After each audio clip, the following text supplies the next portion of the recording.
Welcome to this episode on handling objections. In serious selling, we explained how objections can be good, and we gave you 3 golden rules for handling them. Firstly, we said you must listen. You must let the customer talk and fully explain their concern. We then said you must clarify. Too often people jump to conclusions and don't fully understand either the objection or the source of the objection, and perhaps therefore the best way to deal with it. Finally, we said then, and only then, answer the objection, or defer your answer if you need more information. But a question we often get from our viewers is, can you give any tips on actually how to answer, especially how to stop the potential buyer from simply throwing in one objection after another? Well, of course we can. So in this episode, I'm going to give you 6 simple top tips that will help you answer any objections you get with a little more confidence. So here we go. Tip 1. Get all the objections out. Customers do sometimes keep throwing in one objection after another. So it's worth you knowing that if a customer is doing this, quite often they're not real objections. They are what we call false objections. And customers use these because they are not actually interested in what you have to offer. They are simply looking for a reason to say no. So, what should you do? Well, firstly, don't be afraid of objections. If you get one, clarify, and then ask if there are any others. Yes, you heard me correctly. Ask for more, because this puts you in control and will eventually give you a finite list of things that you need to answer. Doing this will stop the customer throwing in more objections afterwards. And if they do, this gives you a clue that they might be wasting your time. So, now you have your objection or list of objections. What next? Well, our second top tip is to test the objection.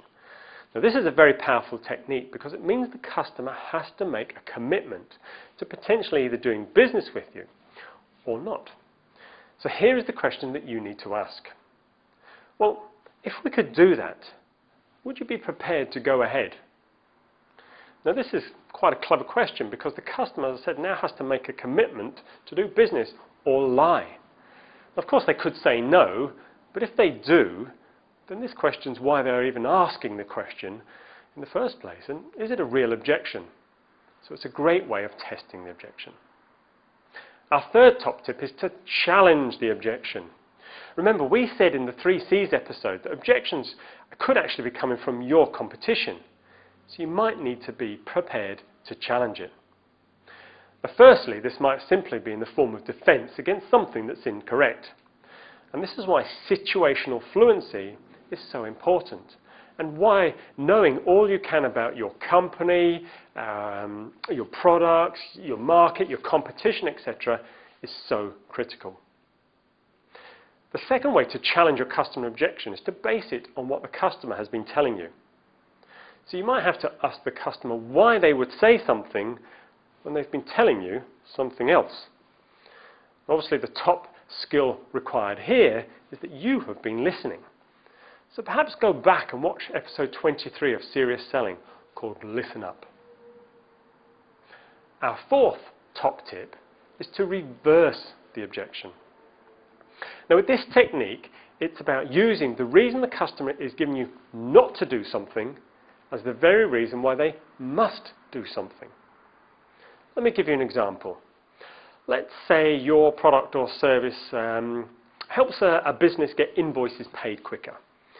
Then you wouldn't let the excuse that the customer's cash flow is slow be a reason not to do business with you, because this is exactly what your product or service resolves. So to use this technique, you've got to fully understand the business challenges your customer is facing, which comes from good questioning. So again, I'm going to suggest you go back and brush up on some of your questioning skills by watching episodes 21 through 26, and you'll find this gives you all the ammunition you need to reverse a customer's objection. So, on to tip 5, outweigh the objection. Now, this is about comparison and quite often is relevant to a very common objection: price. So here we suggest you compare their spend with you with something else. Compare it with things like, let's say, lost opportunities in the future, should they not do this today. You could compare it to maybe the same spend where perhaps you can show savings. You could compare it to a similar spend where the investment with you is much smaller than the total spend in that particular area. I don't know, perhaps you could compare it to a totally different spend to simply demonstrate how an investment with you isn't that large compared to how the company spends its money in general. You see, the key is finding something that you can compare your product or service with that outweighs the objection itself. So, our last and final tip on handling objections: minimize the objection. Now, the technique here is to break the objection down into its smallest denomination. Minimizing the objection is a technique that is, again, quite often used when the objection is about price, but it doesn't have to be. But if it was price, then you may say something like, Mr. or Mrs. Customer, that does only equate to a cost of $5 per day. You see, in this example, the goal is to make the cost sound as small as possible. But as I said, it's not just for use with price.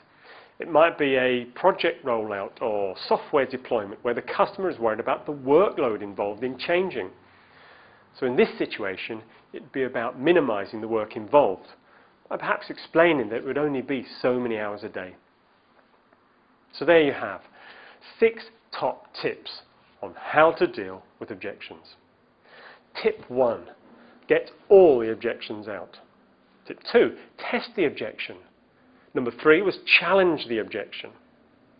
Number 4 was to reverse the objection. Number 5 was to outweigh the objection. And tip number 6, minimize the objection. So, I'd like to say thanks to all of you who have actually asked about this topic, and I hope this masterclass on objection handling helps you close more business. And if you haven't sent in a request before, then please visit our Contact Us page and let us know what topics you would like more detail on. But for now, I, Brian Conway, will say goodbye, and I look forward to seeing you again soon. Goodbye.